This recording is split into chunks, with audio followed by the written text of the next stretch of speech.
नमस्कार। जन सुराज के शपथ पत्र पर विवेचना की अगली कड़ी में आपका स्वागत है।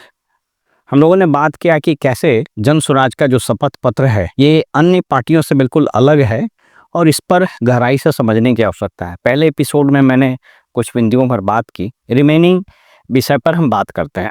विभिन्न भाषाओं के उन्नयन के विकास के लिए भिखारी ठाकुर कला केंद्र स्थापित करना, ये सब तो ठीक है, एक इशू है। अब आइए इसके निष्कर्ष पर बात करते हैं कि अगले 10 वर्ष में बिहार को देश के 10 अग्रणी राज्यों की श्रेणी में खड़ा किया जाना, ये एक ऐसी बात है। अच्छा, इन्होंने एक चीज और गौर कीजिएगा कि इन्होंने ऐसा नहीं कहा कि बस हम आएंगे और जादू कर देंगे अन्य लोगों की तरह। इन्होंने कहा कि 10 साल में हम कर सकते हैं और ये बिल्कुल संभव है अगर पॉलिटिकल कमिटमेंट हो, विजन हो और ईमानदारी से प्रयास हो। जैसा मैंने पहले एपिसोड में बताया कि इस राज्य से श्रम, बुद्धि और पूंजी, ये तीनों का पलायन हो रहा है। श्रम का पलायन आपने देखा, श्रम का पलायन दिखता है। ट्रेन में भर भर के लोग छठ में आए और इलेक्शन के बाद या कुछ लोग चले भी गए होंगे तो ट्रेन से वापस हुए या फिर अन्य साधनों से आए, तो वो श्रम का पलायन है। बुद्धि का पलायन, जितने पढ़े लिखे बच्चे प्रोफेशनल्स हैं वे धीरे धीरे यहाँ से पलायन कर गए। अवसर का अभाव, माहौल का अभाव, और इस राज्य का दुर्भाग्य ये है कि हमारे यहाँ 24/7 पॉलिटिक्स चलता रहता है। मैंने एक वीडियो में बताया था कि जो देश, जो राज्य राजनीति ओढ़ता, राजनीति खाता, राजनीति बिछाता है, उसकी प्रगति बाधित होती है। राजनीति एक महत्वपूर्ण चीज है लेकिन सोते जागते नहीं, और यहाँ तो राजनीति लोगों का ओढ़ना है, राजनीति लोगों का बिछौना है, और इसने इस राज्य की दुर्गति की है अन्य कारणों के अलावा। तो ये 10 वर्ष में 10 अग्रणी राज्य में खड़ा हो सकता है। पूंजी का पलायन के बारे में बताया कि कैसे सीडी रेशियो यहाँ कितना खराब है देश के अन्य राज्यों, विकसित राज्यों की तुलना में। तो अगर सीडी रेशियो को इन्हांस किया जाए तो पूंजी की उपलब्धता होगी, इंफ्रास्ट्रक्चर ठीक होगा, बुद्धि का पलायन रुकेगा। ये तीनों आपस में जुड़े हुए हैं, कैपिटल, स्किल और लेबर, ये तीनों का माइग्रेशन जो है वो आपस में जुड़ा हुआ है। तो इसको 10 साल में अगर रिवर्स माइग्रेशन कर दिया जाए, ये कोई बड़ी बात नहीं। और जब तक रिवर्स माइग्रेशन नहीं होगा तब तक इस राज्य का कल्याण नहीं हो सकता है। इस पर इसकी चर्चा की गई है। इसके अलावा जब हम बिहार की स्थापना का 125वां साल मना रहे होंगे, आपको पता है कि बिहार की स्थापना 1911 में हुई, तो जब ये 125वां साल मना रहे होंगे तो पलायन मुक्त विकसित बिहार हो चुका होगा। इन चीजों की चर्चा की है। तो ये जो पूरी चर्चा की हमने कि ये शपथ पत्र में किन किन चीजों पर बात हुआ है, तो इस सब पर देखने की आवश्यकता है। ये वेबसाइट पर भी उपलब्ध है और एक एक चीज की मैंने चर्चा कर दी, स्वास्थ्य की, कृषि की, सब की चर्चा हम लोगों ने की। अब हम इसको रैप अप कर देते हैं। देखिए, प्रशांत किशोर ने अपने लगभग कोविड के बाद जब से इन्होंने अपनी यात्रा शुरू की और पार्टी बने हुए लगभग 1 साल पूरे हुए। 2 अक्टूबर 2024 को इनकी पार्टी बनी थी बिहार में, पटना में वेटनरी कॉलेज के मैदान में, अगर मुझे ठीक से याद हो तो बनी थी। 1 साल में प्रशांत किशोर ने बिहार के पॉलिटिक्स में क्या क्या चीज बदला है, इसको आपको समझना चाहिए। याद रखिए कि मैं इस डिस्क्लेमर के साथ बता रहा हूं कि मैं न किसी के पक्ष में बात कर रहा हूं और नहीं मैं किसी के विपक्ष में मैं बात कर रहा हूं कि जो फैक्ट है उसको समझने की जरूरत। इसको अगर आप देखेंगे, पहली चीज, प्रशांत किशोर ने इलेक्शन के पूरे नैरेटिव्स को बदल दिया। मुझको याद नहीं है कि बिहार के किसी चुनाव में पलायन कोई बड़ा मुद्दा था। मुझको याद नहीं है कि इस राज्य में किसी इलेक्शन में शिक्षा कोई मुद्दा था। हालांकि शिक्षा इस बार भी मुद्दा उस रूप में नहीं बन सका जिस रूप में बनना चाहिए था। मुझको याद नहीं है कि बिहार में डेवलपमेंट इस स्केल का कोई मुद्दा बना था। मुझको याद नहीं है कि बिहार में इलेक्शन में जेन जेड यंगस्टर्स का इतना जबरदस्त पार्टिसिपेशन हुआ था। As a matter of fact, एक दुर्भाग्यपूर्ण स्थिति ये रही कि मुझे याद नहीं है कि बिहार में इलेक्शन इन मुद्दों पर हुआ। तो आप देखिए कि प्रशांत किशोर के आने के बाद इस इलेक्शन में मुद्दे और इलेक्शन लड़ने के तरीके में क्या क्या परिवर्तन हुआ। पहला परिवर्तन, सोशल मीडिया का प्रयोग इस चुनाव में पहली बार इस लार्ज स्केल पर हुआ।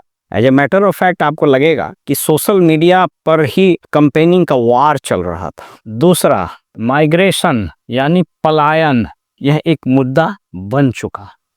इस राज्य में हर गली, हर नुक्कड़, हर चौक चौराहे पर, हर परिवार में, स्पेशली रूरल बिहार में इस पर जबरदस्त चर्चा चल रही है। और जो तस्वीरें, ये तस्वीरें हर साल छपती थी छठ, दिवाली और दशहरे के मौके पर, जो लाखों की संख्या में बिहारी मजदूर पलायन कर गए थे, वो लौटते थे, तो वो दुखद तस्वीरें हर साल अखबारों में छपती थी, लेकिन वो एक न्यूज़ बन करके रह जाती। मुझको याद नहीं है कि कितनी बार दिल्ली स्टेशन पर, सूरत में, मुंबई वगैरह में हादसे हुए, भीड़ के कारण लोग मर गए, लेकिन वो खबर ब्रेकिंग न्यूज़ स्क्रॉल में चढ़ के रह जाता था। लेकिन ये इस बार मुद्दा बन गया, और जिस तरीके से प्रशांत किशोर ने इसको आर्टिकुलेट किया कि अगर जनसुराज की व्यवस्था बनी तो लोग लौटेंगे नहीं, और ये एक स्लोगन बन गया। और यही कारण था कि इस बार लगभग 66% के आसपास चुनाव हुआ।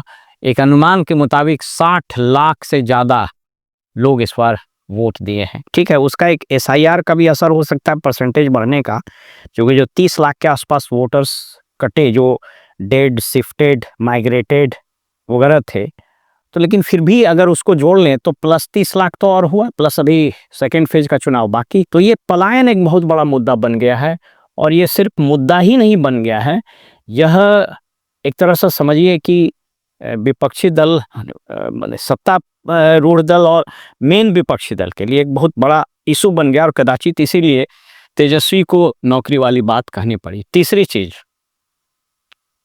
करप्शन। जिस तरीके से करप्शन का एक्सपोजे प्रशांत किशोर ने किया, अशोक चौधरी पर, मंगल पांडे पर, सम्राट चौधरी पर, दिलीप जायसवाल पर, इसने बीजेपी को खास करके बिल्कुल बैकफुट पर ला दिया।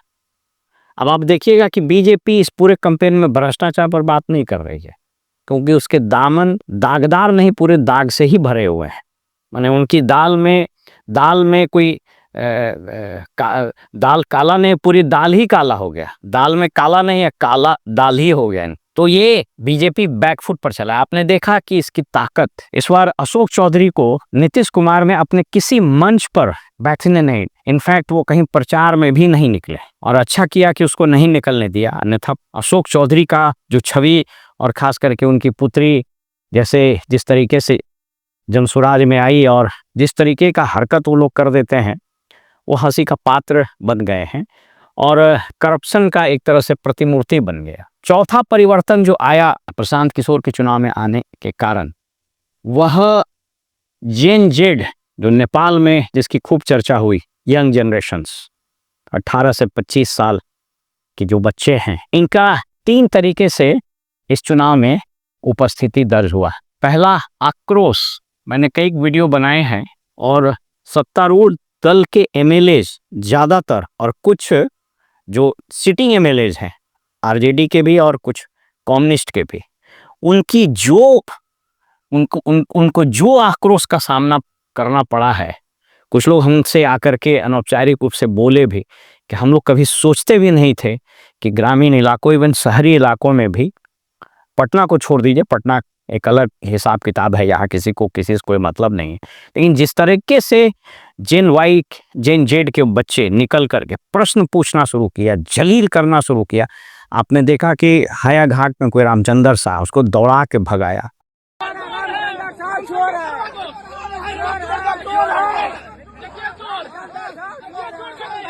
हम का जो उम्मीदवार था, उसको ये घटना घटी वहाँ टिकारी में। इसके अलावा विजय सिन्हा की दुर्गति हो गई। विजय सिन्हा का विरोध होते हुए, मतलब ऑलमोस्ट एवरीवेयर कुछ रिपोर्ट में आया, कुछ न भी आया, तो ये एक चीज दिखाई पड़ा। दूसरा, इन जेनजेड का पार्टिसिपेशन इलेक्शन में, ये जो 60 लाख वोट बढ़े हैं और सेकेंड फेज में और बढ़ने की संभावना है, इसमें एक बहुत बड़ा रोल इस जेनजेड का है। ये बड़ी संख्या में लोग आए, कई वीडियो वायरल हो रहे हैं यूट्यूब, फेसबुक वगैरह पर, कि लोग वोट देने के लिए, खासकर जो माइग्रेंट लेबर्स हैं, और ज़्यादातर उसमें कम एज का ही रहता है, शरीर से हट्टा कट्टा रहता, 35-40 साल के बाद तो बेचारा काम ही नहीं कर पाता, माल न्यूट्रिशन, कुपोषण का शिकार होता है, और 40-45 की उम्र में वो 70 का दिखने लगता है। ये सब दुर्भाग्य है बिहार का।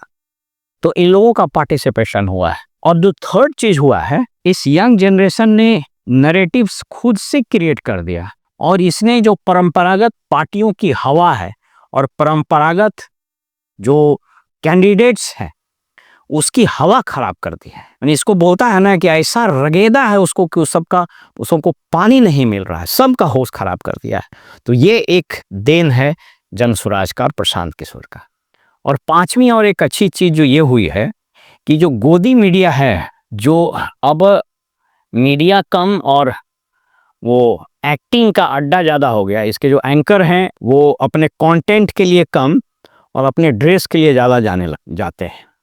कुछ लोगों ने तो अजीब अजीब हरकतें शुरू कर दी है, कोई बुलेट मोटरसाइकिल चला रहा है तो कोई हवाई जहाज से आ गया, कोई कहीं रोड पर ड्रामा कर रहा है। लेकिन ये जो गोदी मीडिया है, इन लोगों को लगता था कि ये रोस्ट यही कर सकते हैं और पठान हरकतों से, सवालों से। लेकिन प्रशांत किशोर ने गोदी मीडिया की जो रोस्टिंग की है उसमें सब लोग शामिल हैं, वो चाहे नाविका कुमार हो। जनधन अकाउंट्स मोदी जी ने खुलवाए तो थैंक यू थोड़ा बोलेंगे उनको?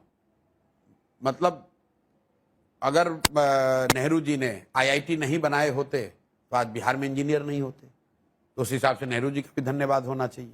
तो चाहे चित्रा त्रिपाठी हो, चाहे अंजना। कौन ऐसा परिवार है बिहार में जहां से लोग पलायन नहीं कर रहे हैं? आप सुनिए, वो केवल बिहार में थोड़ी नहीं, बिहार में सबसे ज्यादा है ना। वहाँ केरल का भी तो बच्चा दिल्ली पढ़ने आता है ना, इलाज करवाने आता है ना। अलग अलग राज्यों के लोग जाते हैं ना, बेहतर सुविधाओं के लिए। किसने आपको कह दिया? नहीं, आप दिल्ली यूनिवर्सिटी का आंकड़ा निकालिए और उसमें देखिए कि उसमें केरल के बच्चे कितने हैं और बिहार के बच्चे कितने हैं। आप कह रहे हैं परसेंटेज बिहार का ज्यादा है। आप एम्स का आंकड़ा निकालिए और देखिए कि वहाँ इलाज कराने वाले केरल, तमिलनाडु के कितने हैं और बिहार के कितने हैं। हैदराबाद में दुर्घटना घटी है, कश्यप हो चाहे और कोई हो, इस सब को धो दिया, जिसको बिहारी भाषा में बोलते हैं, सबको धो दिया। और गांधी को कोई हमसे सर्टिफिकेट की जरूरत थोड़ी, हम लोग तो बहुत छोटे लोग हैं, लेकिन जितना हमने गांधी को पढ़ा, सुना, समझा, सीखा, इन बातों का कोई लेना देना नहीं। अभी आजकल छुटभइये लंपन एलिमेंट व्हाट्सएप पर कुछ से कुछ लिखता है और उसको आप लोग न्यूज बताते हैं। गांधी को आपसे, हमसे और इस जनरेशन से या पूरे देश के लोगों से कोई सर्टिफिकेट नहीं चाहिए। उन्होंने जो किया है वो इतिहास के पन्नों में अंकित है और उसको कोई व्यक्ति, कोई दल, कोई विचारधारा, कोई ग्रुप ना बढ़ा सकता है ना घटा सकता है। ऐसी रोस्टिंग की है कि अब ये गोदी मीडिया वाले खुद हड़कते हैं कि भाई इनसे कुछ पूछा नहीं जाए। यही अंतर होता है, कोई आदमी पढ़ा लिखा होता है, जमीन पर घूमता। और ये सब का इन सबों का अगर हमसे कोई पूछे कि इन सबों का क्या कारण है, तो इस सब का कारण इनका पद यात्रा है।